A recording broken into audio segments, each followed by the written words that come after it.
hello guys फैदो गासिबो फैदो रावबो गैथारा माथो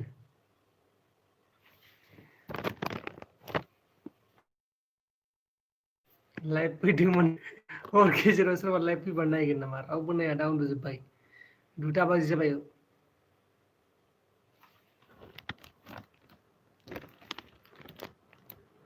सानै नायदों सानै आरो फैबावदो साब्रै जाबाय सासे लाइक जाबाय बिदेशनि बिसायख'थियाव बिपिएफ दोलोआ बांसिन सिट मोननो हादों अब्लाबो जुदि बिजेपि दोलोआ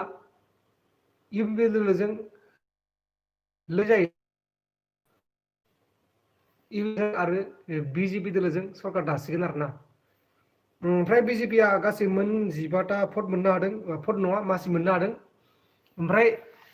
बिपिएफनो सरकार दानो थाखाय नांगौमोन 22टा सिट नाथाय बिथांमोना जायबा बिपिएफ दोलो बिथांमोना मोननो हादों 15टा सिट माने 15टा सिट मोननो हादों ओमफ्राय दा बिथांमोना सरकार दानो हानाय नङा बेखिनि सिटजों सरकार दानो थाखाय गासै 22टा नांगौ दा बेनि जाउनावनो बिथांमोना सरकार दानो हानाय नङा आरो बिथांमोना रावजोंबो एलायन्स गैया ओमफ्राय दा जों दा मिथिनो मोननाय बायदिब्ला बा खौरां मोननाय बायदिब्ला इउपिपिएल दोलोजों आरो बिजेपि दोलोजों एलायन्स जागोन एलायन्स जानानै आरो बिसोर मिथिङो नाथाय बेखौ जों दाबो फाइनाल मिथिनाय जायाखै अब्लाबो दासान्दि जोंनि बर'फोरनि गेजेराव जुदि मोनसेखौ हमना नायबाथाय जोंनिया बर'फोरनि गेजेराव बिपिएफआ देरहादों बिपिएफआ 15टा सिट मोनदों इउपिपिएलआ 13टा सिट मोनदों ओमफ्राय बिजेपिआ 10टा सिट मोनदों कंग्रेसआ मोनसे आरो जिएसपिआ मोनसे बेखिनि सिट मोनदों आरोना ओमफ्राय माथो नायग्राफोरा 60 जन ओमफ्राय नायग्राफोरा 70 जन ओमफ्राय लाइक खालामग्राफोरा 15ल' आसरित एफाग्राब बिदिना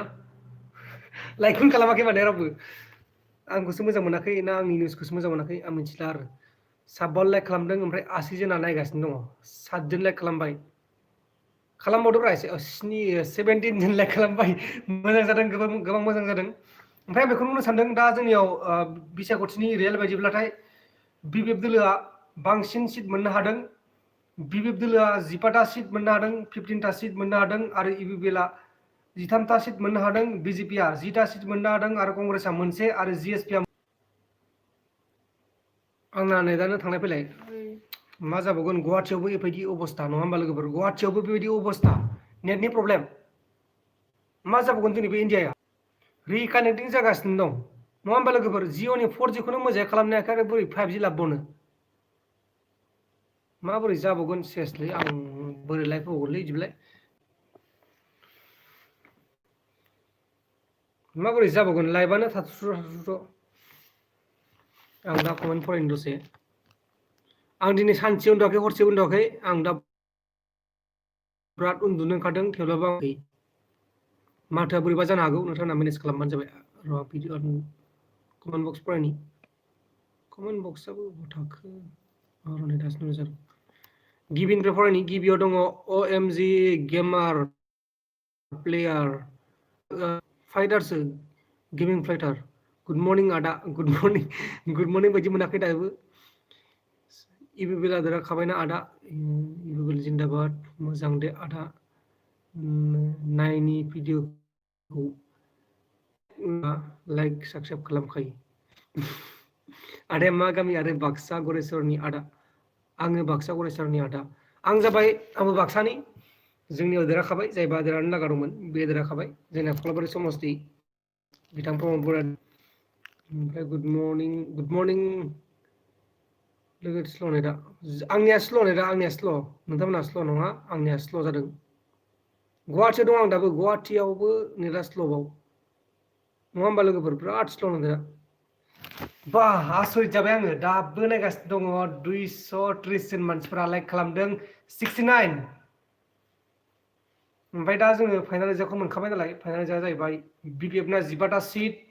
ओमफ्राय इउपिपिएलना 13टा सिट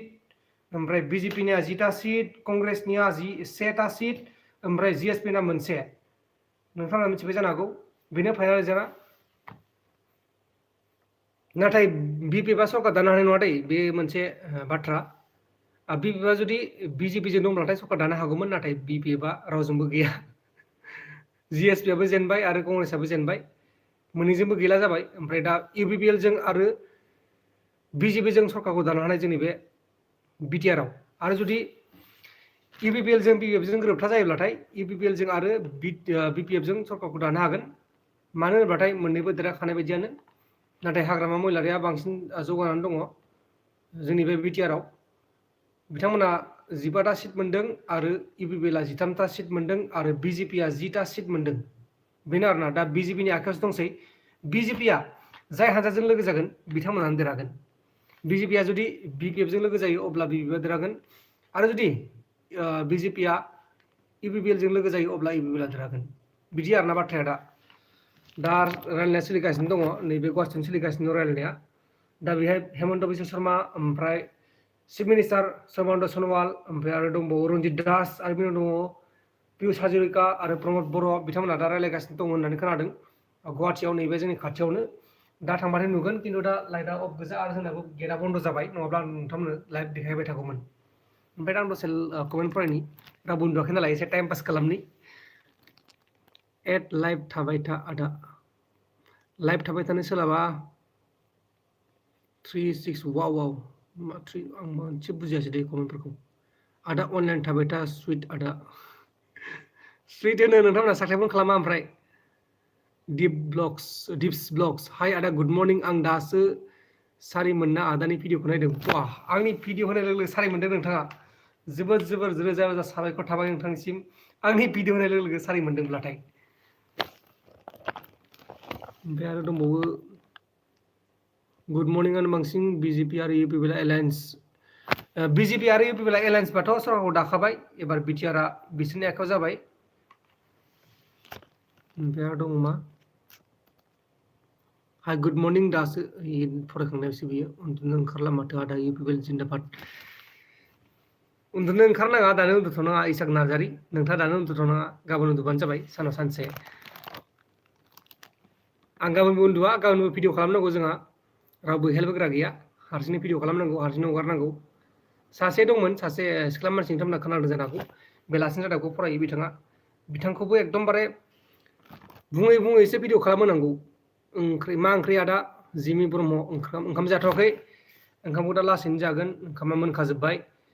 आलु भाजा दङ ओमफ्राय फान्थाव भाजा दङ ओमफ्राय आरो जोंना ना बाथोन दङ ओमफ्राय आरो दालि ओंख्रि दङ ओमफ्राय आरो अमा बेदरबो दङ माखौ जानो जानायानो जानाय हरसे थागोन आदा दिनै मोजां बरिया सोर देरहागोन आदा देरहागोनखौथ' आं बुंखाबायना देरहानाया जाहैबाय बिपिएफआ देरहादों अब्लाबो देरहानाय नङा आरोना बेयो बिपिएफआ देरहागोनब्लाबो बेयो देरहानाय नङा बिपिएफआ गासै मोन 22टा सिट मोननांगौमोन जुदि बिपिएफआ मोन 22टा सिट मोनोमोनब्ला देरहागौमोन नाथाय दा बिपिएफआ 15टा सिट मोनदों ओमफ्राय इउपिपिएलआ मोनदों 13टा सिट बिजेपिआ मोनदों 10टा सिट आरो कंग्रेसआ मोनसे ओमफ्राय मा दंमोन जिएसपिआ मोनसे हमनानै ला कंग्रेसआ मोननै बा जिएसपिआ मोनब्रै मोननायमोनबा बिपिएफआ देरहासिगौमोन नाथाय इउपिपिएलजों आरो बिजेपिजों गोरोबथाया मोजांखा सिगांनिफ्रायनो आरो दासान्दि बिजेपिजों आरो बिपिएफजों मोजां नंखाया दा बेनिखायनो बिजेपिआ बुंनाय लेखा बायदिब्ला बिजेपिआ माब्लाबाबो बिपिएफजों गोरोबथा जाला बेबायदि होननानै बुंदों नाथाय बेखौ जों मिथिया बे जाबाय पलिटिक्सनि बाथ्रा बुंनाय बायदिब्लासो आरोना बेखौ जों रोखायै बुंनो हाया जानोबो हागौ जों जेबो मिथिया जायखिजाया इउपिपिएलजों बिजेपिजों दा खोथा सावरायनाया सोलिगासिनो दं नैबे गुवाहाटियाव नैबे खाथियावनो नैबे खाथियाव फैबाथाय मोनगोन ओंखामा मोनगोन आरोना खिन्थु दा मा होनबावनो लोगोफोर दाथ' हाबनो होआ ना हाबनो होनायबाथ' जों थांसिगौमोन गेटआबो खुलिया जोंनिया मा खालामबावनो उपाय गैया दा जियानो जादोला इउपिपिएलजों बिजेपिजों सरकार दागोनखौ जों नोंथांमोना रोखा सानखादो माने रोखा सानखादो बायदियानो आरोना मानो होनोब्लाथाय बिजेपिआ होनखादोंमोन ना बिपिएफजों जोङो माब्लाबाबो गोरोबथा जाला होननानै बिदि बुंदोंमोन बेनिखायनो आं बे बाथ्राखौ बुंदों ओमफ्राय दा आं कमेन्ट बक्सआव नायनोसै दसे कमेन्ट बक्स बुरजा जाबाय नायनाया माथो 17 देखायदों दासो बिपिएफनिखौ आदा निउ सिटिनि जों मिलायालै निउ सिटिनि एकदमबारे दाबो सोलिगासिनो दं बेनिया नाथाय फर्थ साननाया दहायनो जोबखांबाय फर्थ साननायाव जोबखांनाय बायदिब्ला बिपिएफआ 15टा मासि मोनदों ओमफ्राय बिपि बा 15टा मासि मोनदों ओमफ्राय बिजेपिआ मोनदों 10टा मासि मोनदों ओमफ्राय आरो इउपिपिएलआ मोनदों 13टा मासि ओमफ्राय जुदि बिपिएफआ 19टा मासि मोनदोंब्लाबो बा 15टा मासि मोनदोंब्लाबो सरकार दानो हानाय नङा आरोना मानोना बिथांमोनजों रावबो एलायन्सआव गैया हमनानै ला जुदि जिएसपिआ मोनबा मोननाय मोनबाथाय बिजेपि नङा बिपिएफजों जिएसपिजों लोगो नांनानै सरकारखौ दानो हागौमोन नाथाय जिएसपिआबो मोनदों आरो आदार्स मोनसे दङ कंग्रेस बिसोर मोननैखौ लोगो लाबाबो बिपिएफआ सरकार दानो हानाय नङा मानोना बिसोरना 15जों 2जों प्लास खालामबाथाय 17 नङा होमबा हमनानै ला आरो इउपिपिएलआ 13टा मोनदों बिजेपिआ 10टा मोनदों अब्ला बिसोरना 23 जाखाबायना होमबा दा बेनिखायनो सावरायगासिनो दङ ओमफ्राय गाबोन नङाबा सबनिया जोङो फाइनाल रिजाल्टखौ मोनगोन दासिमाव बिजेपिआ माने बिजेपिआ बिराद दुगा जाना दं आरोना दासान्दि नङा होमबा बिजेपिआ बिपिएफजों थांब्लाबो सरकार दानो हागोन माने मोननैयावबो जानानै दं माने बिग ब्रादार नङा होमबा गेदेर बिदा बिजेपिनि सापर्ट नङाबानो जोंनि बर'फोरा सरकार दानो हाला नोंथाङा मिथिबाय जानांगौ आं मा बाथ्रा बुंदों इउपिपिएलआ 13टा मासि मोनदों ओमफ्राय बिपिएफआ 15टा मासि मोनदों कंग्रेसआ मोनसे ओमफ्राय जिएसपिआ मोनसे बेनो आरोना आं दा कमेन्ट फरायनो दसे हरसे लाइभ था आदा उन्दुनो ओंखाराखै हरसे बोरै लाइभ थानो आङो नेट पेक गैया नेट पेक थानायबा हरसे थानांगौमोन आंथ' उन्दुनो ओंखारखाया हरावथ' आं उन्दुखाया नोंथांमोन आं फोरमायखाबाय थायो दाबो आं भिडिअ खालामखांबाय दासो मोनसे गाबोन फुंनि रादाबखौ नोंथांमोना गाबोन फुंनि रादाबखौ नायबानो जाबाय आंनि फुंनि रादाबखौ नोंथांमोना नायथारा अन्नानै नायबानो जाबाय आरो सोरबा दा साबस्क्राइब खालामाखै अब्ला साबस्क्राइब खालामबानो जाबाय आंनि बे प्रान्जल नार्जारि निउस चेनेलखौ आं एकदमबारे नै फुंनि 5टायाव सिखारनाय दै 5टायाव सिखारनानै दासिम उन्दुवाखै आङो माथाया एकदमबारे बोरैबा जाजोब्बाय जुमाय फेनाय बायदि जाजोब्बाय आं मानसियानो एकदमबारे उन्दुनो ओंखारदों आरोना खिन्थु उन्दुबाबो उन्दुलाङा बेनि थाखाय आं सिखारनानै खनसे लाइभ होनायनि थाखाय दाना आं कमेन्ट बक्स फरायनि मा लिरबावदों आरोबाव मानो इउपिपिएल बिपिएफआ दानो हाया नामा हायो नाथाय जोंनि नोंथांमोना मिथिखायोना इउपिपिएलजों बिपिएफआ बोरै गोरोबथा गैया नोंथांमोना मिथिखानांगौना बेखौ आं मा बुंबावनो बिपिएफजों इउपिपिएलजों लोगो जायोबाथाय बेसे सिट जागोन बिपिएफनिया 15टा आरो इउपिपिएलनिया 14 नङा 13टा बेसे जागोन 28टा जागोन जुदि बिपिएफजों इउपिपिएलजों लोगो जायोबा नाथाय बिदि लोगो जानाय खोथा गैया ना बिसोरनिया मिथिखाया होमबा नोंथांमोना माबायदि सोंखारलायो गावजों गावनो फाग्ला कमेन्ट हरखाबाय एबार लोंखावग्रा मानसिफ्रासो कमेन्ट हरबाय एबार मा जाबावगोन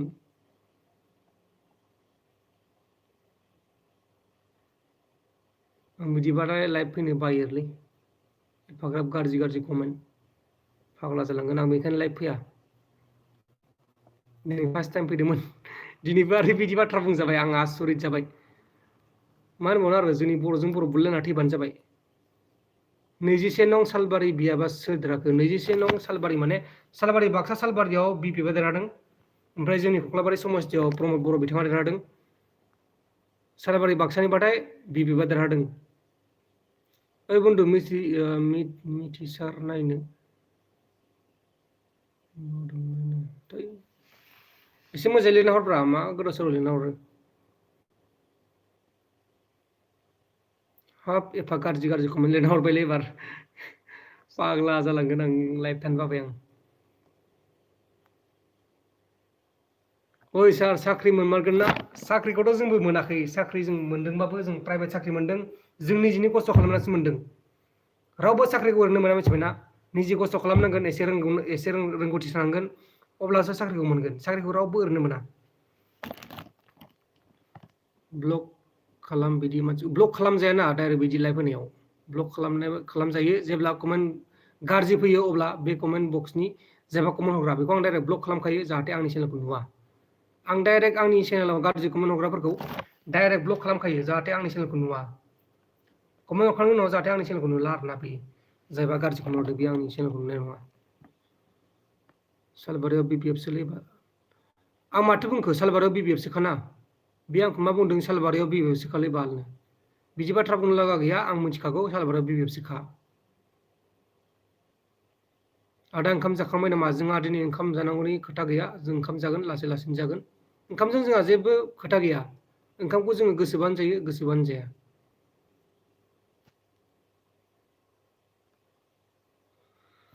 मा जाबावगोन एफा गाज्रि कमेन्ट आं लाइभ फैनो बाबायलै फार्स्ट टाइम लाइभ फैदोंमोन फार्स्ट टाइम नङा दिसुन सेकेन्ड टाइम थार्ड टाइम बिदि जाबाय ओरैनो टेस्ट नायदोंमोन आं सिगां आदा आं आउट अफ बिटिआर मरिगाव डिस्ट्रिक्टनि बाट आं इउपिपिएलखौ सापर्ट खालामो कमल ब्रह्म बिथाङा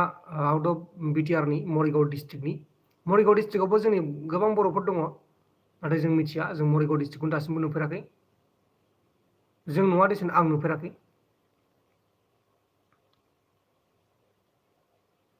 माया देरहामारखो आदा आं बेखौनो बारे बारे बुंगासिनो दङ जोंनियाव दा देरहानाय हिसाबैब्लाथाय बिपिएफआ देरहादों नाथाय बिपिएफआ सरकार दानो हानाय नङा मानोना बिपिएफआ 15टाल' मासि देरहादों जोंनि बिटिआरआव बा बिटिसिआव सरकार दानो थाखाय 22टा भट 22टा मासि नांगौ 22टा भट नङा सरि 22टा मासि नांगौ जेब्ला 22टा मासि मोनगोन अब्ला देरहागोन मिथिसारखौ सोफागोन आं खाथियाव मोनबा धीराज बर' मिथिसारखौ सोबागोन माने मिथिसारा आंखौ गाज्रि कमेन्ट लिरना हरदोंमोन बेनि थाखायनो बिथाङा बुंदों मिथिसारखौ सोबागोन आं खाथियाव मोनबाथाय बिदि होननानै बुंदों बिथाङा सापर्ट खालामदों रोजा रोजा साबायखर थाबाय नोंखौ एबा गाज्रि रायहरदों आदा मोजां मानसि नङा बे मोजां मानसिया बिदि रायहरखायाथ' मोजां मानसि नङा बिसोरो उल्टा पाल्टा मानसि लोंनानै दं दा बिसोरो लोंनानै एकदमबारे गरम गरम जागासिनो दङ खापसे मोनलोंदों खोमा अबेनिफ्रायबा लोंनानैसो गरम देखायखायोना नङा होमबा लोंग्रा मानसिफ्रासो बिदि जायो रावबो लोङि मानसिया बिदि गाज्रि कमेन्ट हरा लोंनानै एकदमबारे फाग्ला जानानै दङ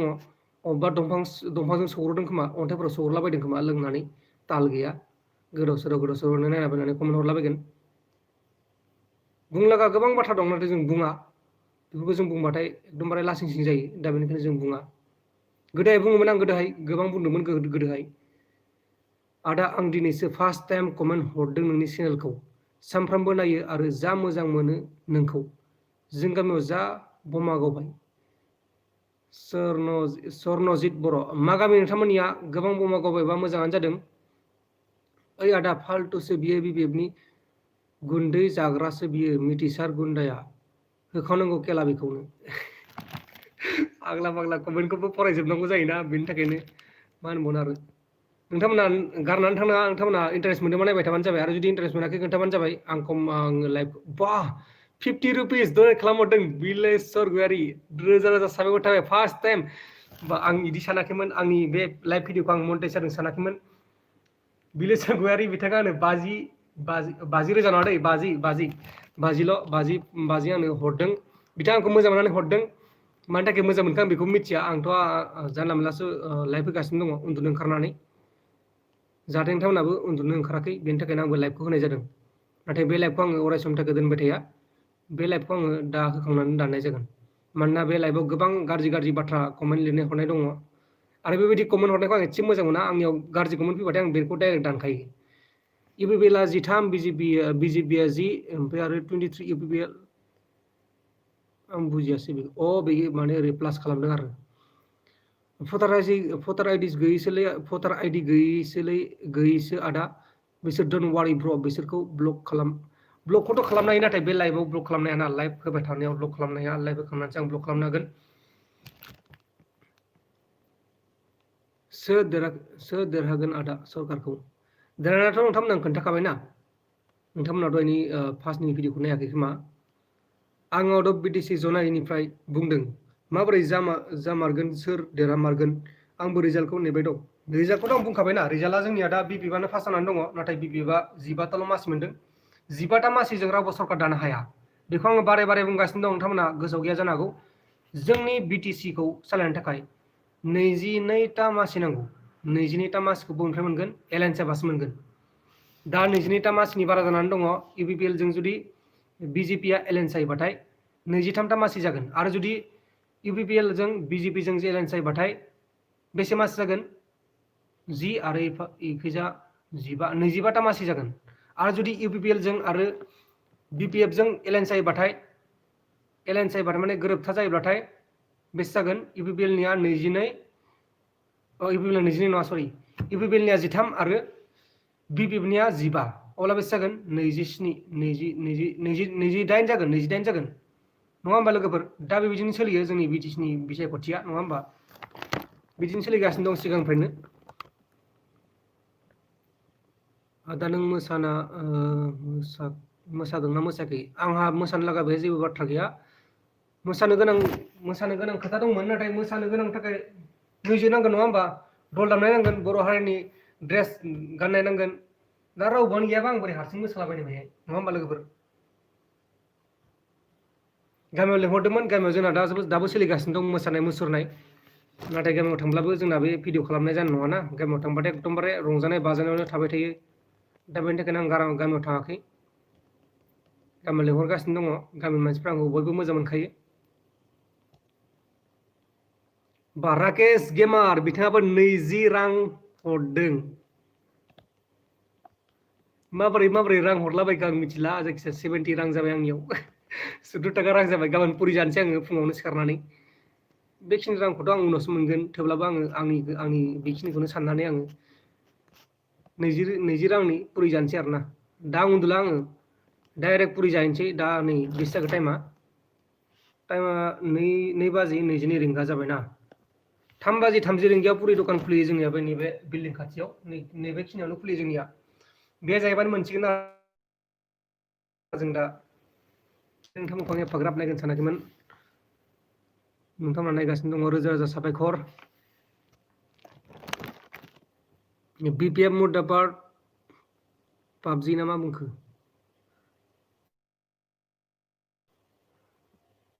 आदा इलेक्सना दा माने गोदान फैगासिनो दङ इलेक्सना सोदेराखै बेखौ आं बारे बुंगासिनो दङ रावबो हारसिं सरकार दायासै नामा आदा रावबो हारसिं सरकार दानो हायासै जोंनि बे BTR आव बा BDC आव नङा होमबा BTR आथ' जाथ'वाखै जागोनसो 15 डिसेम्बरनिफ्राय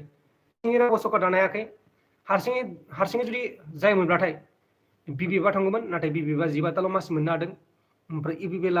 मोननो हादों 13ता BJP 10ता आरो आदारसा दं मोनसे ओमफ्राय आरो कंग्रेस दं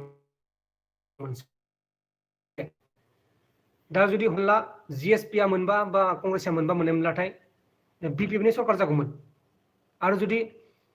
EPPL जों BPF जोंबो दानो हायो सरकारखौ दानो गोसोबाथाय नाथाय बिथांमोननि बाथ्रासो बियो बेखौ आं जेबो बुंनो हाया नङा होमबा लोगोफोर दाथ' EPPL जों बे मोनसे साननो गोनां बाथ्रा गोरोबलायनो हाबाथाय मोजांमोन नाथाय मा खालामबावनो बेयो गासिबो गसाइनि माया जों बेखौ बुंनो हाया रावबो नोंथांमोननि साननाय बायदि जाजोबा गासिबो आथिं सिङावसो सालायनो मोननाय जासिगोन आदा बर' खौसे जायानोमोनब्ला रावबो औ गोदोनिफ्रायनो बुंखानाय दंना लिरखानाय लेखा दङ सावखानाय लेखा दङ जोलाव दैमालुआनो मा होदोंमोन सोरबा हाजो खारखो थैनांगोन बेबायदि होननानै सावदोंमोन बर'फ्रा गावजों गावनो थैनांगोन बेबायदि होदोंमोन बेबायदिनो बेबायदि जाथाया जागासिनो दङ नङा होमबा नोंथांमोना रोखा नुगासिनो दङ गोदोनिफ्रायनो जोंनि बर' हारिया माब्लाबाबो खौसे जानो हाया गामि गंसेजोंनो नांलाय खमलाय गामि गंसेयावनो लासिं सिं खालामलायनाय गामि गंसेयावनो एकदमबारे बुलाय बुसि बेबायदि निउस जों मोनबाय थायो नाथाय जों होआसै होनो लागाबाथ' गोबां निउस नोंथांमोना मोनबाय थागौमोन नाथाय जों माखासे खोथाफोरखौ सानो जों बर'जों बर' एफाग्राब बेबायदि सुथुर खालामनो गोसो गैया नाथाय जोंनियाव गोबां इनफरमेसन फैयो ओरै थोरै सोरबा बिदा फंबायजों बुलायनाय बिदा फंबायजों दानलायनो होसोलायनाय बायदिसिना इनफरमेसन जोंनियाव फैबाय थायो अब्लाबो जों जेबो खौरांखौनो जोङो होआ बांद्राय सिरियास माने माबायदि खौरांखौ होआ जोङो हमनानै ला जों गामियाव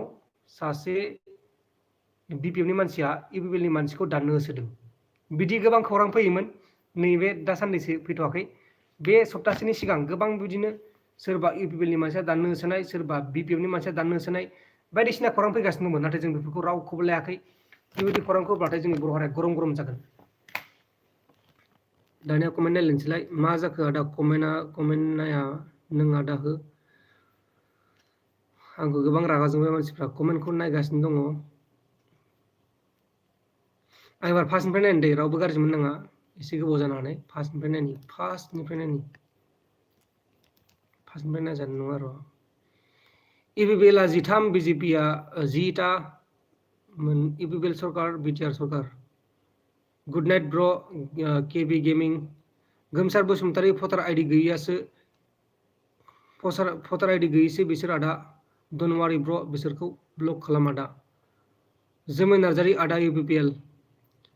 हरि हाजवारि EPPL प्लास BJP उमेश बर' सोद्रामारगोन आदा सरकारखौ देन्जार कमेन्ट दं माथो आं बेफोरखौ फरायनो हाला फरायनांगौबा आंना एकदमबारे भिडिअआनो ब्लक जालांगोन एफा गाज्रि कमेन्ट आदा आं फार्स्ट टाइम कमेन्ट सानस्रिगुवारि डि जेम्स आं आउट अफ बिटिसि जनायनिफ्राय बुंदों माबोरै जामारगोन सोर देरहामारगोन आंबो रिजाल्टखौ नेनानै दङ रिजाल्टखौ नेनांला रिजाल्टआ मोनखाबाय रिजाल्टखौ आं फोरमायगासिनो दंखायो दहायनिफ्रायनो सोर देरहामारखोलै आदा जांगिला नार्जारि बिथाङा दहायनिफ्रायनो भिडिअखौ नायाखै मा दासो नायदों देरहामारखो माने देरहामारनायखौ जों दासिमबो बुंनो हाया बे एलायन्स जानानैसो सरकारखौ दानाय जागोन माने गोरोबथा जालायनानैसो जोङो सरकारखौ दानाय जागोन बेनि उनावसो सोरजों गोरोबथा जायो बेखौ जोङो उनावसो मिथिगोन 15 डिसेम्बर खालि मिथिगोन 15 डिसेम्बर लाइभआव फैनायनि थाखाय खस्थ' खालामनायनि थाखाय आदा लाइभआव फैनायनि थाखाय आदा खस्थ' खालामनायनि थाखाय आदा इन्टारेस्ट मोनदों हरसे थानांगौ दिनै थागोन आङो हरसे थागोन आंना नेट पेक जोबजासिम आं थाखागोनानो आदा प्रमद बर' सारा बिटिआरनि चिफ जागोन ना औ जानोबो हागौ बिथाङा मोननै समस्थियाव देरहादों जुदि बिजेपिआ बिथांमोनजों एलायन्स जायो बा गोरोबथा जायो अब्ला प्रमद बर' बिथाङा चिफबो जानो हागौ बे जेबो गेदेर बाथ्रा नङा दासान्दि रायलायनाय सोलिगासिनो दं दासान्दि माने नैबेखिनियावनो रायलायनाय सोलिगासिनो दङ आंनि एसेल' गोजान 1 किल'मिटार गोजान बेखिनियाव प्रमद बर' दंफैयो ओमफ्राय आरो पियुष हाजरिका दङ ओमफ्राय रन्जित दास दङ ओमफ्राय सर्बानन्द सनवाल दङ ओमफ्राय आरो हेमन्त बिश्व शर्मा दङ बिथांमोना दंगासिनो दङ आरो माखासे खौरांगिरिफोरबो दङ बिथांमोना बायरायाव नेगासिनो दङ आरो भिडिअ खालामगासिनो दङ नैबेखिनियावनो सस नाम्बार मोनो जोंना गेटआ बन्द जाबाय नङाबा आं थांसिगौमोन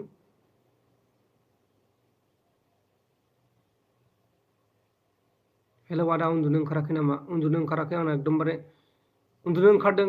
उन्दुनो ओंखारनानै माथाया बेलेग जागासिनो दङ एकदमबारे मा होनबावनो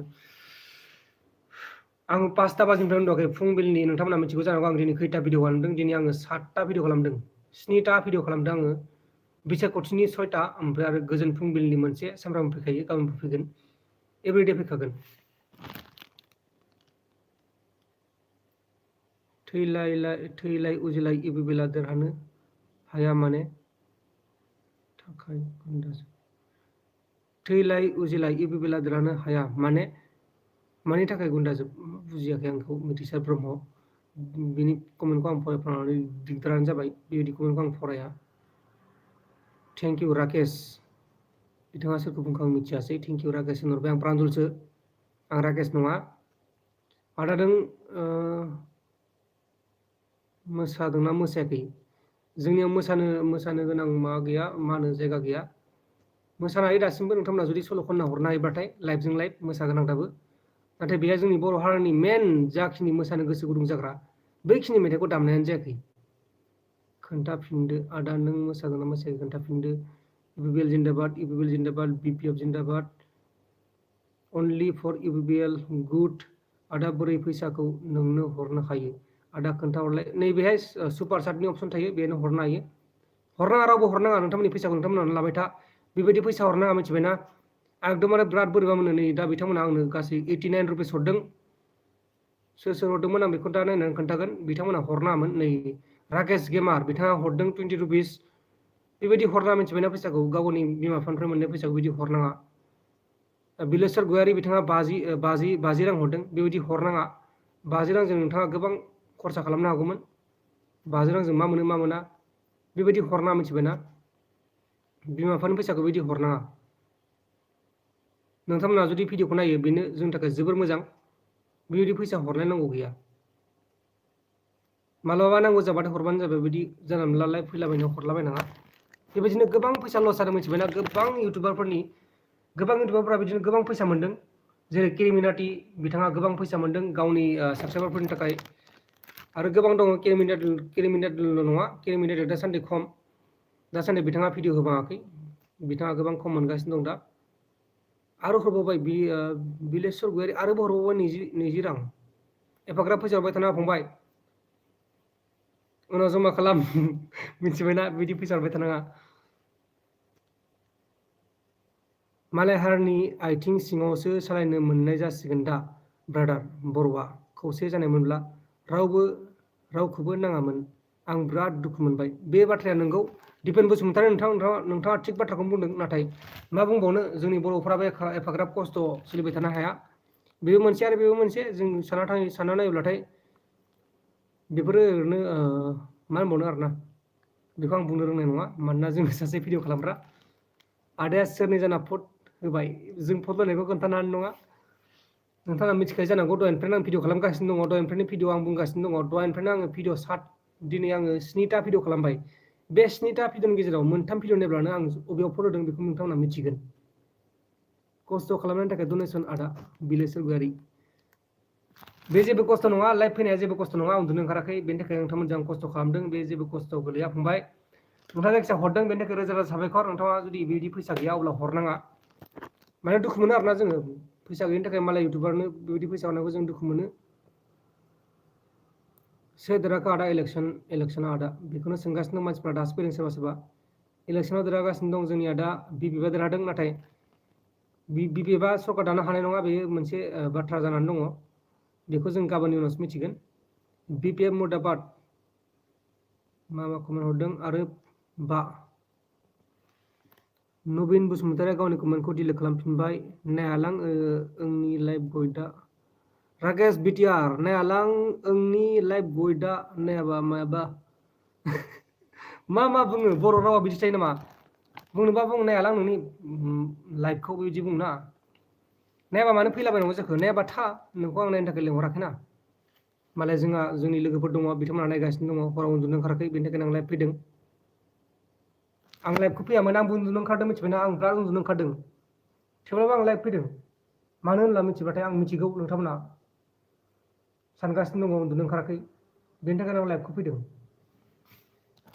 आं दासिमबो ओंखाम जाबावाखै मिथिबाय नोंथांमोना ओंखाम जाखांनानै लाइभखौ नायगासिनो दं जानांगौ नाथाय आं दासिमबो ओंखाम जायाखै आदा मोनबेसे जायगानि मुं बुं जे पिकनिकआव थांनो जे नायनो समायना जायगा बुंलाय जोंनि जायगा पिकनिक स्पट दङ जोंनि जायगायाव दङ खामार दैसा पिकनिक स्पट कक्लाबारि समस्तिनिफ्राय दङ आरो पिकनिक स्पटआ जोंनियाव मोननै दङ बेयाव फैनो हागोन आरो मानास दङ मानासाव फैनो हागोन आरो जोङो उदालगुरि डिस्ट्रिक्टआव दं बगामाथि बेयाव थांनो हागोन आरो भैरबकुन्द दङ बेयाव थांनो हागोन नाग्रिजुलि समस्तियाव सोर केन्डिडेटआ देरहाखो आदा बेखौथ' जों मिथिनाय जायाखै नाग्रिजुलियाव बिजेपिआ थांदों होनना मिथिनाय जादों बिजेपिआ थांदों होनना मिथिनाय जादों नाग्रिजुलियाव आदा बोरै जाखो इउपिपिएलआ दासान्दि देरहानाय बायदियानो होनजायो मानोना बिथांमोना बिजेपिजों एलायन्स दंखायो हांगार स्ट्राइक खालामनांगौ इउपिपिएल बिजेपि एलायन्स जानांगौ सुमेकेरु ब्रह्म बेबायदि हांगार स्ट्राइक खालामनाय नङा बिथांमोना दाबो जमायैनो दंखायो आं दिनै हरसे उन्दुला आदाया बाहा जाबाय नामा बाहा जाबाय माने ओंखाम जाबाय नामा ओंखाम जायाखै ओंखामखौनो हमना लाबाय आं ओंखाम जायाखै आदा रस थाखा दिनै मा कमेन्ट हरो सन्जय बसुमतारी आदा रस थाखा दिनै आं बुजियासै बेखौ आदा नों बबे गामिनि खोन्थानो हागोन ना आं नोंनि चेनेलखौ 24K साबस्क्राइबारनिफ्रायनो नायगासिनो दङ बा नयस नार्जारि आं जाबाय लोखि बाजारनि जोंनिया समस्तिया गोलैयो कक्लाबारि समस्ति बाक्सा डिस्ट्रिक्ट फैनो हागोन आंनि न'आव नाथाय आं न'आव थाया दासान्दि न'आव थागोन थाबैनो न'आव थागोन जेब्ला आंनि खामानिया साक्सेस जायो जों दा न'आव थानानै ओरैनो बेकारै थानो हायाना न'आव थाबाथाय जोंहा माइरंआनो गोमाबाय दा बेनिखायनो जोङो बायहेरायाव थायो खामानि मावो दाबो आं खामानियाव दंगासिनो दङ जोंनि बे अफिसा जोंनि नोंथांमोना सानो जानो हागौ ओरैनो बेकारै लाइभ फैदों होननानै नाथाय आं दाबो खामानियाव दंगासिनो दङ साहा फुदुंना लोंदो आदा मेगन रागानाय बायदि साहा लोंनो हायो नाथाय गाइखेरसोना गाइखेराबो जोंना पेकेटनि गाइखेरसोना गेस्ट्रिक जाजोबो एकदमबारे फुङाव सिखारबाथाय ब्रास सुबाथाय ना गोबाल' मोनजोबो ओंखायनो आं साहा लोंनायखौ गारदों आरो आंनाव हाइ प्रेसार दंना हाइ प्रेसार गोनां मानसिफोरा साहा आरो संख्रि बारा मोनलोङा बुकुल गयारि दाबो उन्दुवाखै नामा ब्र उन्दुवाखै ब्र नङाबा आं लाइभ फैयामोन उन्दुनोबा आं उन्दुसिगौमोन मादैया हामबाय नामा माथो नुथाराखै मादैखौ आं दाख्लैसो भिडिअ खालामदोंमोन उत्तम बसुमतारी जोंहानि आइया हामाखै देहा फाहामथाय सोलिगासिनो दङ दासिमाव हामथ'नाय जायाखै जेब्ला हामगोन आं नोंथांमोननो भिडिअ खालामनानै देखायगोन खोरोम बसुमतारी लेक्सार बाद हो सिरि थाबाय दे होमबा आङो लेक्सार होला आङो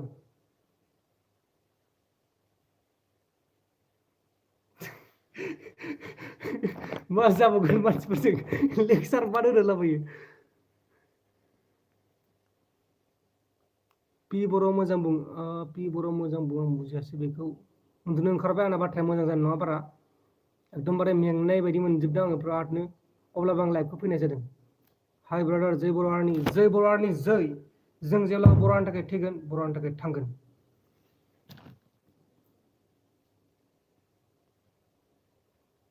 बे मेरिसा ब्रह्मखौ सोरबा एकदमबारे मा कमेन्ट हरगासिनो दं इयो जायाफ्रामा एकदमबारे उन्दुनो ओंखाराखै नामा बेलाय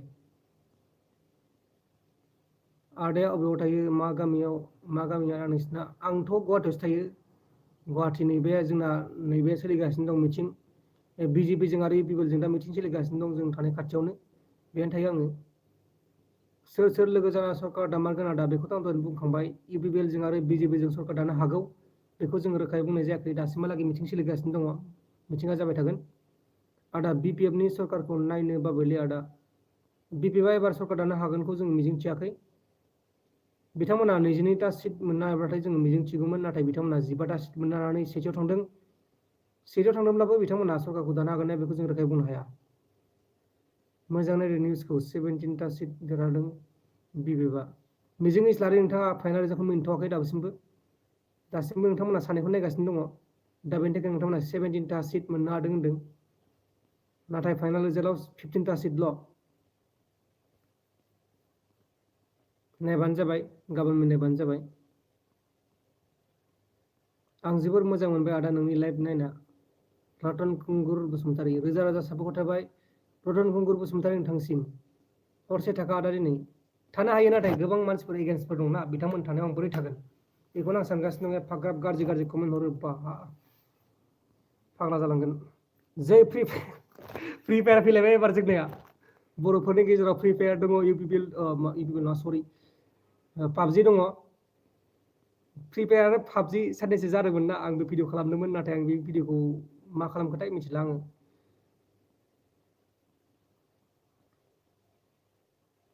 आदाया जाबाय नामा जाथ'वाखै फंबाय दाहाय जागोन साहा फुदुंना लोंदो आदा मेगन गोरा जानाय बायदि बाय बाय आदा गाबोन डाइरेक्ट अफिसियेल फाइनाल रिजाल्टखौ नायनोसै फाइनाल अफिसियेल रिजाल्ट मोनथ'नाय नङा दानो मानोना एलायन्सनिसो बाथ्राना बेयो एलायन्सजोंसो खोथा दङ दा बेनिखायनो फाइनाल अफिसियेल रिजाल्टखौ जोङो बुंथ'नो हानाय नङा न'खरसेयावनो दावराव दावसि दं गाबोननि निउसखौ नायबाथाय मिथिगोन सोरां नार्जारि गाबोन फुङाव ओरैबायदि निउस दङ मिथिबायना बाक्सा जिल्लानि निउस दङ गाबोन फुंनि थाखाय निउसआ रेडि जाखाबाय बानायनांगौल'सो नोंथांमोनजों आङो लाइभखौ दानखांनानै गाबोन फुंनि निउसखौ बानायगोन आरो रोंबा आंबो हरगौमोन दादानो रांखौ नाङा फंबाय नाङा सानसोरां मुसाहारि फंबाय बिदि रां गारनाङा आंनि थाखाय माब्लाबा गामिफोराव लोगो मोनबाथाय साहा लोंबानो जाबाय थाइबा रांनि बिपिएफ इउपिएल जमा जानांगौ आंनि बायदिब्ला राहुल नार्जारि बेखौथ' गोबां कमेन्ट हरगासिनो दङ बर'फोरनि गेजेराव बिपिएफजों इउपिपिएलजों जमा जानांगौ होननानै नाथाय नोंथांमोना मिथिखायोना गोदोनिफ्रायनो मिथिखायो नङा होमबा माबायदि सोंखारलायगासिनो दङ ओजोंनिफ्राय ओजों दा बेफोरखौनो जेरैब्लाथाय आंनि साननाय बायदिसो दै आंनि साननाय बायदिबाथ' बिपिएफजों इउपिपिएलजों जमा जानाय नङा माला हाबा जागोन आदा नोंलाय आंखौबो खबर हरबानो जाबाय गासिखौबो खबर हरगोन आंनि हाबाया माला जागोन दासिमावथ' जाथ'नाय नङा दासिम गोबां प्रब्लेम दङ गोबां जेंना दङ जेंनानि थाखायनो आं हरसे उन्दुलाङा हाइ प्रेसारा बारा जागासिनो दङ प्रेसारनि थाखायनो आं उन्दुलाङा गोबां प्रेसार दङ गोबां प्रब्लेम दङ नोंथांमोना मिथिनाय नङा नोंथांमोना आं बुजायख'नो हानाय नङा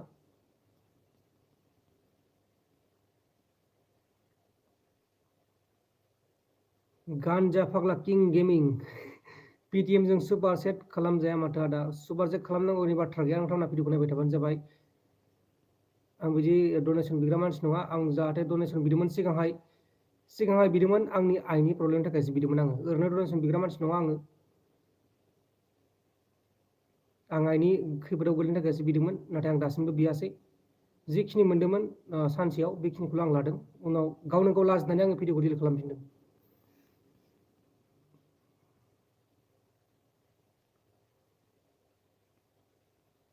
आदा फाइनाल रिजाल्टआ मा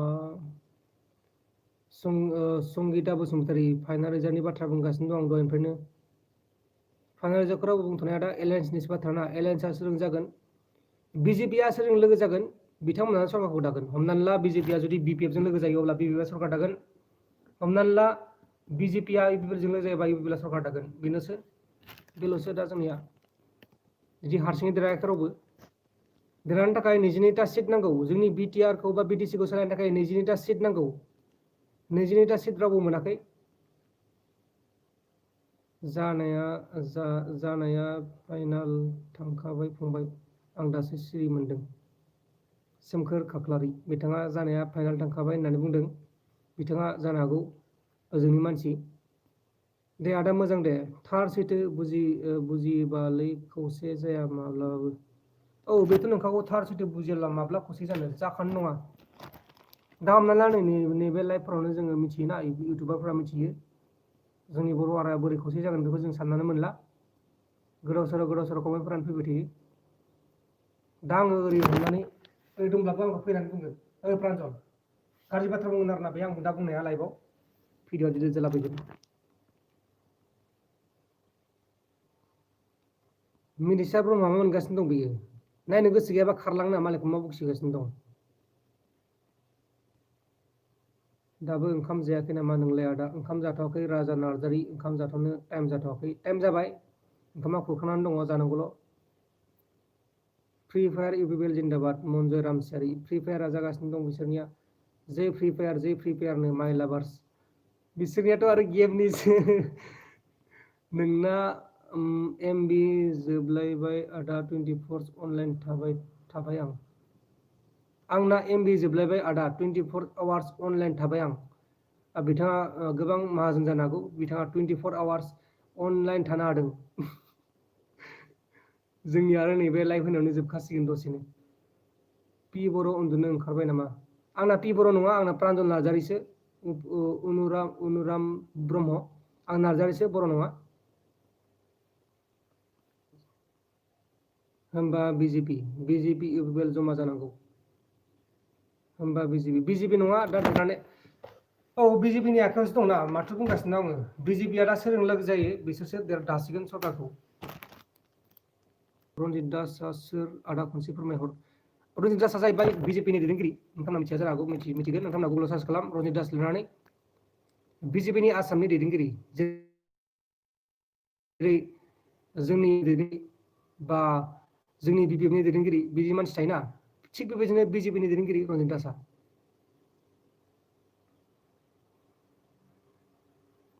लास्ट कमेन्ट नायदो एफाग्राब बुरजा कमेन्ट बा जालांगोनलै आं हाब एफाग्राब बुरजा कमेन्ट आं मिथियाखैमोन दे सरि दे लोगोफोर एकदमबारे सरि आं लास्टनि कमेन्टखौ नायनो दे लास्टनि कमेन्टखौ आंनि बे खाथियाव खोथा सावरायगासिनो दं होननानै मिथिनाय जादों नाथाय जोङो मोगथाङाव नुनाय जायाखै सोर देरहाखो आदा देरहानायखौथ' आं दहायनो बुंखागासिनो दङ दाबो रिजाल्ट मोनाखै नामा आदा कुसुम बसुमतारि रिजाल्टखौ मोनखांबाय नोंथांमोना खोन्थाखांबायनो दहायनिफ्रायनो रिजाल्टआ जाहैबाय 17 नङा 15टा मोनदों बिपिएफआ ओमफ्राय आरो बिजेपिआ मोनदों 10टा ओमफ्राय आरो बिनि उनाव इउपिपिएलआ मोनदों 13टा नाथाय सरकारखौ सोर दागोन दासिमबो रोखा जायाखै मानोना जोंनि बिटिसिखौ सरकार दानोब्लाथाय 22टा सिट नांगौ दा बेनिखायनो सरकारखौ सोर दागोन बेखौ दासिमबो जोङो बुंथ'नो हाया अन्नानै सोरबा लाइक खालामाखैबा लाइक खालामबानो जाबाय गोबां मानसिफ्रा नायगासिनो दङ लाइकखौनो खालामाखै अन्नानै प्लिज आं 1000टा लाइक लुगैदों 1000 लाइक लुगैदोंमोन जुदि बे भिडिअआ ना 1000 लाइक फैबाथाय आं बे भिडिअखौ दोनगोन ओमफ्राय जुदि बे भिडिअआ 1000 लाइक थायाबाथाय आं बे भिडिअखौ दानगोन आरो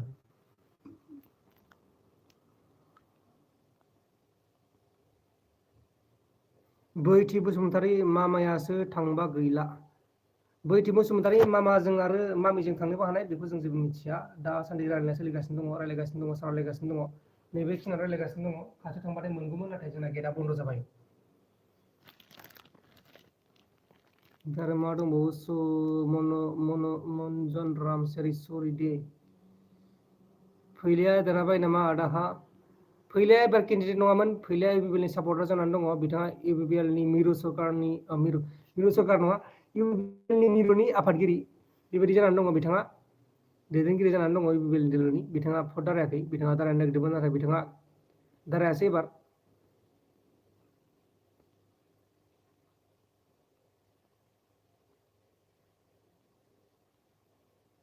कमेन्ट नाया आदा माबोरै जाखो उदां बड' गेमिं कमेन्ट नाया कमेन्टखौ नायगासिनो दं एफाग्राब बुरजा कमेन्ट आं फाग्ला जालांगोन आं थैनोसैलै बयबो रागा जोंलायो कमेन्ट नाया होननानै आं बिदिबा बोरै जानांगौ जाखो नङा होमबा लोगोफोर एफाग्राब बुरजा कमेन्ट बिनिखौ नायनांगौ बिनिखौ नायनांगौ आरो आं मोनसे निउस मोनदों बे निउसखौ गाबोन नोंथांमोननो फोरमायगोन दिनै फोरमायखाबाथाय बे एकदमबारे जानाय नङा गोबां निउस फैबाय थायो नै दाबो निउस फैगासिनो दङ भिडिअ खालामनांगौ आरोबाव एबार आं कमेन्ट फरायनोसै सोर देरहागोन बेखौ सोंथ'नांला बेखौ आं खोन्थाखाबाय बेलेग कमेन्ट फरायनोसै एबार सोर देरहागोन बेखौ सोंथ'नांला प्लिज आदा बिपिएफ जों इउपिपिएल जों गोरोबलायगोन बेखौ आं खोन्थाखांबाय बेखौ आं दहाय रायलायखांबाय बेखौ आं बुंथ'ला आदा नों नुवाखै नामा आं SMS हरनायखौ रिजु बासु रिजु बसुमतारी नोंथाङा मेसेज हरदोंना मादों आं बेखौ नुसनाखै बा नायसनाखै मानोना आं मेसेज नायनो सोलाबाखै भिडिअ खालामनानै दिनै फुंबिलिनि 5 बाजि रिंगानिफ्राय बोरै 10 बाजि नङा 11 बाजि 30 रिंगा जाखो बेखौ जों मिथियासै भिडिअ खालामनायावनो फुंनिफ्राय साहा कापसे लोंदों ओमफ्राय दहाय बेलासियाव पुरि जादों ओमफ्राय दासिमाव जेबो जाथ'वाखै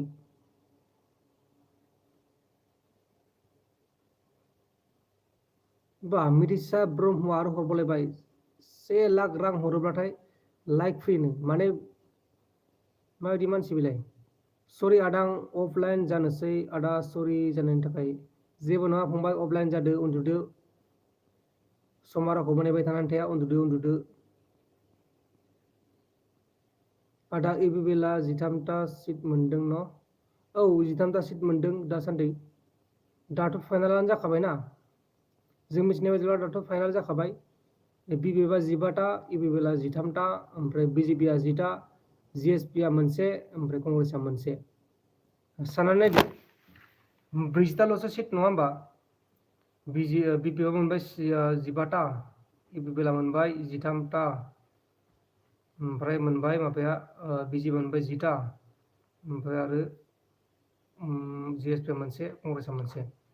5 6 7 8 9 10 1 2 3 4 नायदो 40 जाखाबाय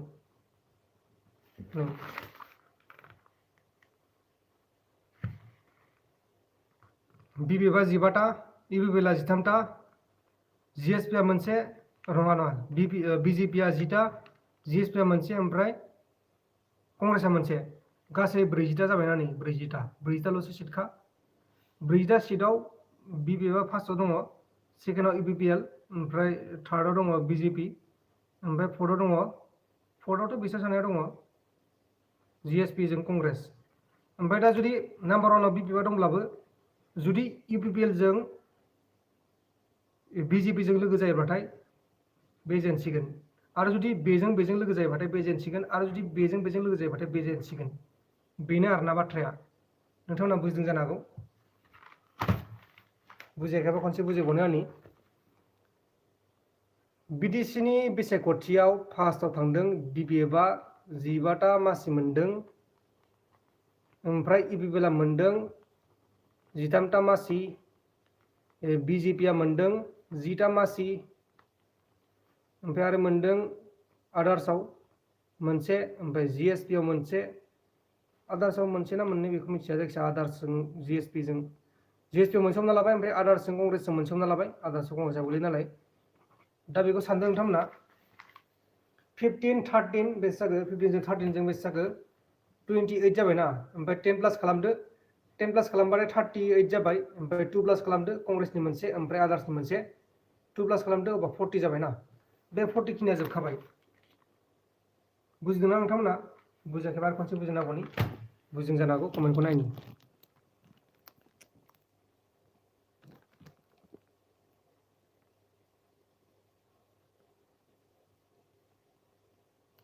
आं रावनिबो एगेन्स्ट नङा बुंखानाय जाबाय जि बाथ्राया नंगौ बेखौ जों फोरमायगासिनो दङ रावनिबो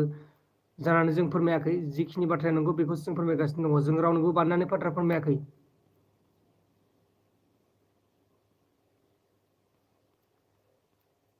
जि बाथ्राया नंगौ जों बेखौसो फोरमायो रावनोबो जों नंखाय बाथ्रा फोरमाया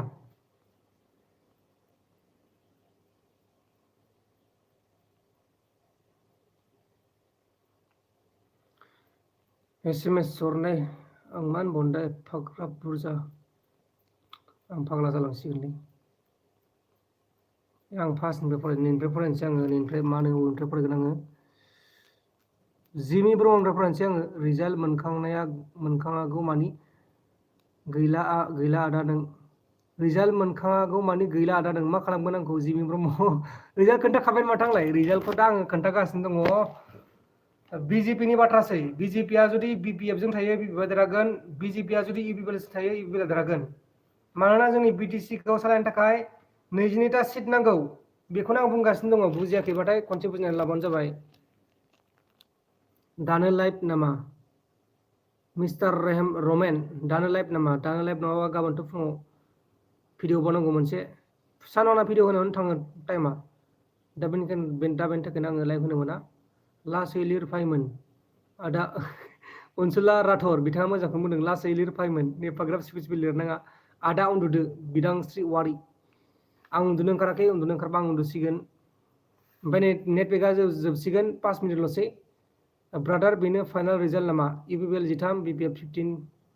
BJP 10 औ फाइनाल रिजाल्टआव बेनो नाथाय बेखौ जों फाइनाल होननानै बुंनो हाया मानोना बाथ्राया एलायन्सजोंसो दङ गुड मर्निं ब्र आं डिउटियाव दंमोन सुटि जाबाय जयन्त बर मोजां नोंथाङा डिउटियाव फैबाय मोजाङै उन्दुना थादो ओंखाम जानानै आदा सोर शिफ्ट जागोनखौथ' जों दासिमबो बुंनो हाया शिफ्ट जानाय बाथ्रायाथ' मा होनबावनो जोङो गाबोनखौ नेथारदो शिफ्टखौ सोर जागोन बेनि उनाव मिथिगोन बैथि बसुमतारी हाजिरा लादो कमेन्ट फरायनो पर्दा लगाय गिदिर नुनायनि आंहा बिदि जेबो गैया आंनाव दासिमबो लेपटप मोनसेबो गैया मबाइलजों आं फरायगासिनो दङ गंसे मबाइल दङ बेनोल' मालायफोरनि बायदि स्टुडिअ खालामनो हायाखै मालायफोरनि बायदि लेपटप लानो हायाखै नोंथांमोननि अननायाव आङो उनाव लानोबो हागौ नाथाय आं दासान्दि लाथ'नो हायाखै आंहा गोबां जेंनायाव दंगासिनो दङ जेंनाया जोब्बाथाय लानोबो हागौ नोंथांमोना मिथिखायो जानो हागौ आंनि भिडिअ नायबाय थायोबाथाय आं माबायदि दुखुआव थायो रागा जोंबाबो नायबाय थागोन आदा जोबजासिम दिलीप बर' रोजा रोजा साबायखर आदा सोर शिफ्ट जागोन उदां बर' गेमिं शिफ्ट जागोनखौ जों दा रोखायै बुंथ'नो हाया दा नों माथो सानाव लाइभ थायाखै आं बेनि जाहोनखौ खोन्थाखाबाय सानाव जोङो 8टा गाहाम भिडिअ खालामदों 7टा गाहाम भिडिअ खालामदों हारसिङैबो आं हारसिं मिथिबायना सानै साथामबा बेलेगमोन नाथाय आं हारसिंनो मोन 7टानि बारा भिडिअ खालामदों दाबो बिजि बिथाङा बुंदों दाबो रिजाल्ट होआ नामा आदानो रिजाल्ट होखांबाय आदा सोर शिफ्ट जागोन बेखौ आं दहायनो खोन्थाखांबाय जों दा बुंथ'नो हाया आदा जाम्बा उन्दुदो बिराद गयारि बा नामानो देनजारखा बिराद गयारि मुनुस खाख्लारि गुड मर्निं जाबाय माथो आदा आंथ' साहा लोंबायानो बा जोबोर मोजां नोंसा आइया फुदुंना होदों जानो हागौ नाथाय आंनो सोर फुदुंना होगोन आं दा साहा लोंनांगौबाथाय आं हारसिं फुदुंनांगोन बेबो बिराद गोजानाव साहाखौ जों फुदुंना लोंनो हाया जों बायनासो लोंनांगौ उदां बड' गेमिंआ बेखौनो सोंगासिनो दङ आदा सोर शिफ्ट जागोन बेखौनो एकदमबारे सोंहरगासिनो दङ शिफ्टखौ जोङो दासिम बुंनो हाथ'वा दै शिफ्टखौ जों गाबोन उनावसो मिथिगोन शिफ्ट दानाया बे BJP नि आखायावसो दं दा BJP आ सोरजों लोगो जायो बेनो शिफ्ट जागोन हमनानै ला UPPL जों लोगो जायोबाथाय UPPL निफ्राय शिफ्ट जागोन ओमफ्राय आरो BJP निफ्राय लोगो जायोबाथाय BJP निफ्राय शिफ्ट जागोन बिसोर गावसोरनि खोथा सावरायनासो थागोन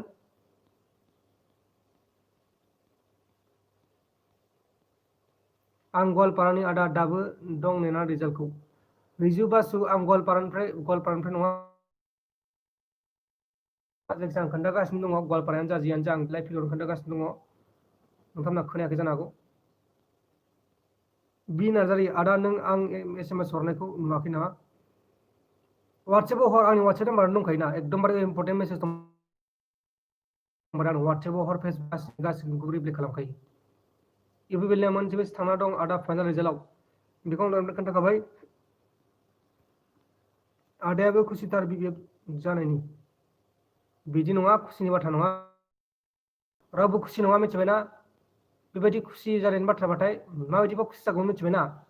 हमनानै ला इउपिपिएलआ 23टा सिट मोनोबाथाय खुसि जागौमोन हमना ला बिपिएफआ 23टा भट मोनोबा जों खुसि जागौमोन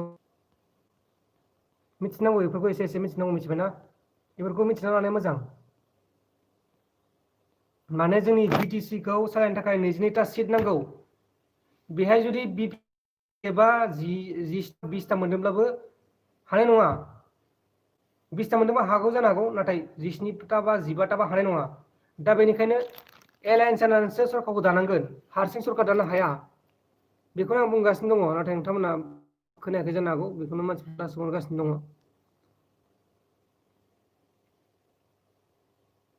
आदाखौ दिनै टेनसनाव उनथारदों टेनसन मा होनबावनो फुंनिफ्रायनो उन्दुवाखै टेनसन जाखागोन एसेब्लाबो उन्दुवाखै मायाखै आरो ओंखामबो मोनजायाखै ओंखाम जानो नागिरदोंबाबो ओंखामानो गैया बा ओंख्रि गैया मा गैया बेनि थाखायनो एसे हाइ प्रेसारा बारा जानानै दङ आदा खेबसे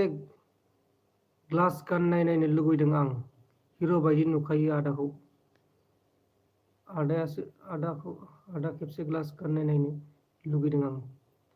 बिलेसर गयारिया बुंदों गाव ग्लास गाननाय नायनो लुबैदों ओमफ्राय आंखौ हिर' बायदि आं बुजियासै बेखौ जाबायसै बेखौ दोनथ' आदासो सिप जागोन दाना सिप जागोनखौ जों बुंनाया उदां बड' गेमिं सिप जागोनखौ आं बेखौनो बुंगासिनो दं नोंथांमोना बुजियाखै नामा दासिमबो आं बुंगासिनो दङ जोंनि बर'फोरा रावबो हारसिङै देरहायाखै बिपिएफआनो जा इउपिपिएलआनो जा रावबो हारसिङै देरहानो हायाखै दा बेनिखायनो सिपखौ जोङो एलायन्सजोंसो मिथिनो हागोन एलायन्स जानानै जेरै बिजेपि दं बिजेपिया 10टा मासि दंना बिजेपिनि बाथ्रासो बियो बिजेपिया जुदि इउपिपिएलखौ लायो बिथांमोना रायलायनानै सिप खालामगोन सोरखौबा सासे आरो जुदि बिपिएफखौ लायो बिपिएफजों रायलायनानै सोरखौबा सासे सिप खालामगोन बेखौ जों दासिमबो बुंनो हाथ'वा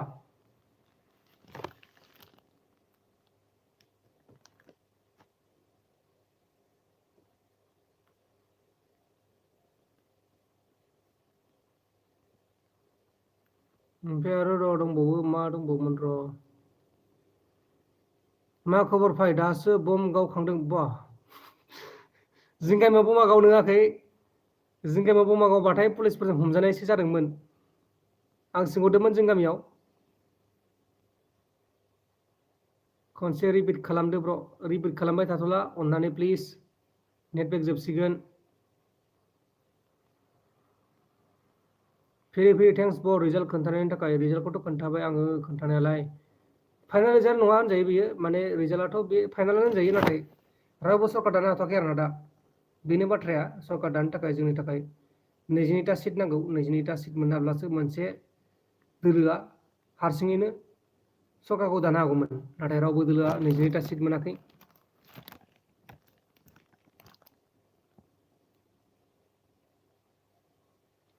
दा जियानो दा लोगोफोर गाबोन फुङाव भिडिअ फैगासिनो दङ नै आंना लाइभआ 2 मिनिटल'सै आदा प्रकाश लाइभ भिडिअ खालामदोंमोन औ बिथांना मालाय दंखाजोबो ना मालाय जाखिनि नांगौ लागा दं बिथाङा लाइभ होनो हायो बिथाङा खालामनो हायो गोबां खालामनो हायो जोंबो खालामगोन जों खालामगोनखौ आसा थादों लेक्सार हो आदा जाय बादा होदों जाम्बा जेबो रोङि बुजि बेकारफ्रासो बुखि आदा जेबो बुंनो साननांगौ गैया औ बेखौथ' बयबो मिथिखायोना आं दा बेनिखायनो बुंनो गोसो गैया आं बिदि बांद्राय कन्ट्रभार्सियाव थानो गोसो गैया जाय जा बुङो बुंबाय थाथों आं बेखौ जेबो मोना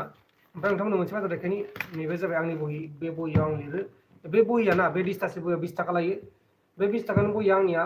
सानबाल थाङो मिथिबायना नायबानो जाबाय नै बे सानथाम लिरनायनि दिनैनो जोबखाजोबदों दिनै खिनिनिफ्राय जोबखाजोबदों नै बेखिनिफ्रायनो जोबखाजोबदों दिनैनिया बेबायदि जोबो बहिया मिथिबायना जोंनि स्कुल लिरनांगौ जाहैबायना बेहाय नागिर नागिर इंलिसनिफ्राय ट्रेन्सफार खालामनानै बर'आव एकदमबारे बिराद टाइम थाङो आरो ओमफ्राय आं नोंथांमोननो खोन्थानि आं मोनायावसो डिउटि मावो डिउटि आंना मोनायावसोखा ओमफ्राय आं मोनायावनो भिडिअ खालामो हरसे ओमफ्राय आङो फुंबिलियाव उन्दुयो आरोना फुंबिलिनि भिडिअखौ होखांनानै उन्दुयो दसेल' उन्दुयो बांद्राय उन्दुआ दसे उन्दुनानै आरोबाव भिडिअ खालामो ओमफ्राय आरो जुदि बांद्राय उन्दुनो लागा दंबाथाय आङो उन्दुना लाखायो आरो सानाव उन्दुना लाखाबाय जेब्ला सानसेयाव मोनसे भिडिअ फैयो अब्ला नोंथांमोना सानदो प्रान्जल नार्जारिया दिनै बिराद उन्दुबायलै ओरै सानदो आरोना मोननै भिडिअ बा मोनसे भिडिअ फैबाथाय आंखौ बिराद उन्दुबाय सानना लादो आरो मानोना जोंना उन्दुनाया सप्तासेयाव सानसेफोरल' मोजां जायो बिसिनायाव उन्दुनाया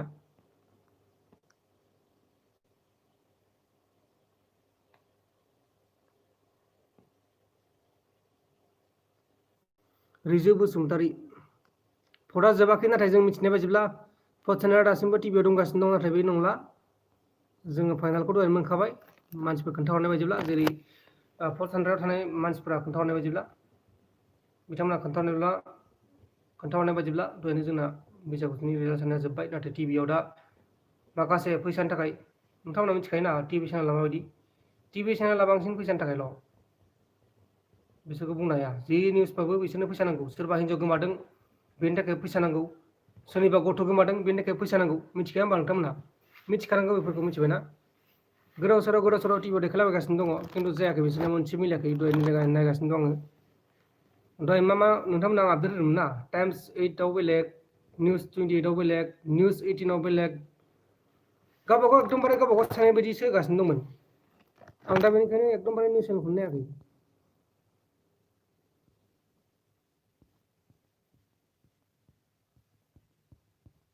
जोंनाथ' दासान्दि आबादारिनिबो सोमावसारनाय जागासिनो दङ मा बुंबावनो आरो जेखिबो सोमावसारनाय दा जियानो जाला लोगोफोर गुड मर्निं गुड नाइट उन्दुदो गासिबो आंना नेटवर्कआ जोबनोसै आंबो 1 घन्टा लाइभ फैबाय नोंथांमोना सोरबा सोरबा आंखौ गाज्रि मोनबाय सोरबा सोरबा आंखौ मोजां मोनबाय आरो आंनिसिम 129 रां जमा फैबाय डनेट खालामहरदों आंनिसिम जाय बिथांमोना आंखौ डनेट खालामहरदों बिथांमोननिसिम रोजा रोजा साबायखर ओमफ्राय दिनैनि बे भिडिअआ 500ताल' लाइक जाबाय 503ताल' लाइक जाबाय दा बेनि थाखायनो आं बे भिडिअखौ डिलिट खालामफिननोसै लाइभनि उनाव जाय बिथांमोना लाइभ नुदों बिथांमोनाल' नुसिगोन आरो जाय बिथांमोना लाइभ नुवाखै बिथांमोना बे भिडिअखौ नुनाय नंला आरोना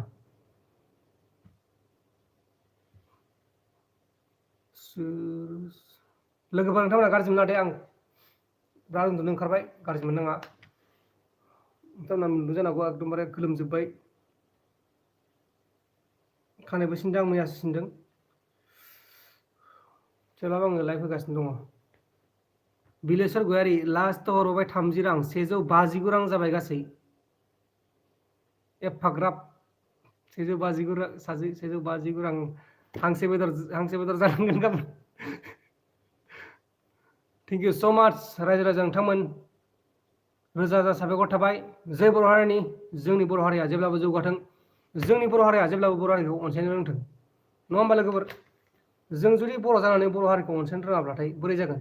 हमनानै ला सासे बर' मानसि फैदों आंनि खाथियाव आंबो गुवाहाटियावनो थायो ओमफ्राय बर' मानसि फैनायाबो गुवाहाटियाव फैदों ओमफ्राय बे बर' मानसिया सोरबा दखानिजों हारसा रायलायगासिनो दङ खिबा खरेसे होननानै ओमफ्राय आं बेफोरखौ मिथिबाय बे मानसिया बर' सिखा बे हारसा रोङा दा बे मानसिखौ आं मदद खालामनांगौ ना बिदिनो गालांनांगौ बेखौ जोङो मदद होनांगोन आं गोबां मानसिखौ मदद होबाय थायो आंनि नोजोराव जाय बिथांमोना गोलैयो बिथांमोनखौ आं मदद होगासिनो दङ दा नैबे BA पास जानायनि फर्मावबो आङो गासै 20 जननिबो बांसिन बर' फिसाफोरनि फर्मखौ जमा होना दोनबाय BA पास जानानै बेकार थानाय फर्म होदोंमोन ना मोनसे बै फर्मखौबो आङो अननानै बिथांमोननिफ्राय आङो जालुकबारिसिम लायनानै जाखिनि जायगायाव होनो लागा दंमोन बेखिनि जायगायाव होदों मिथिबायना आरो सोरबा सोरबा बिथांमोना फोथायाना बेनि थाखायनो आं बिथांमोननिसिम भिडिअ कल खालामनानै जायगायाव हैना फैदों नाथाय जोंनि बर' फिसाफोरा सोरबा सोरबा मोजां मोनो सोरबा सोरबा गाज्रि मोनो बेखौ जों जेबो मिथिया नाथाय बर' फिसाफोरनि थाखाय आङो थैथां नाजानो थाखाय गोसो दङ आरो जों नाजाबाय थागोन जय बर' हारिनि गुड नाइट लोगोफोर गुड बाय गाबोन फुङाव लोगो मोनगोन नै भिडिअ खालामगासिनो दङ दसे उनाव दसे उन्दुना लानानै ओंखाम जाखांनानै भिडिअ खालामनांगौ आरो दा फुंनि 5 बाजियाव फैगोन भिडिअआ नोंथांमोना नायबानो जाबाय जय बर' हारिनि आं दोननो बादों नेटवर्कआ जोबसिगोन दसे नैबे दसे समनि उनाव आं भिडिअ खालामनो नेटवर्क नांगोन ना बेनि थाखायनो आङो बादों नोंथांमोना गाज्रि मोननाङा बाय बाय नोंथांमोना आं खनसे भिडिअ मा होनो अफिसखौ देखायनो दे जोंनि अफिसखौ देखायनि नोंथांमोना नायनो गोसो दंबाथाय बे जाबाय प्रिन्टार बेनिफ्रायनो बहनबाय थायो ओमफ्राय बेहाय जोंनि लेपटपफोर दं नायबानो जाबाय नै बेनो जोंनि अफिसा नायबानो जाबाय नै ओमफ्राय खोमसि जाजोब्बाय उन्दुजोब्बाय मालायफोरा नै एकदमबारे खोमसि जाजोब्बाय नोंथांमोननो खनसे देखायबाय नै एकदमबारे खोमसि मोदायबो ओंखारनो हागौ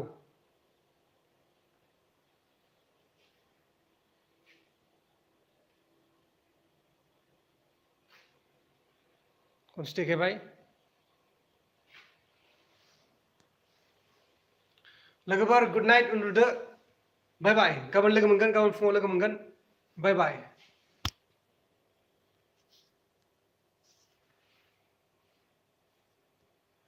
लाइभखौ फोजोबनो नामा माथो आंलाय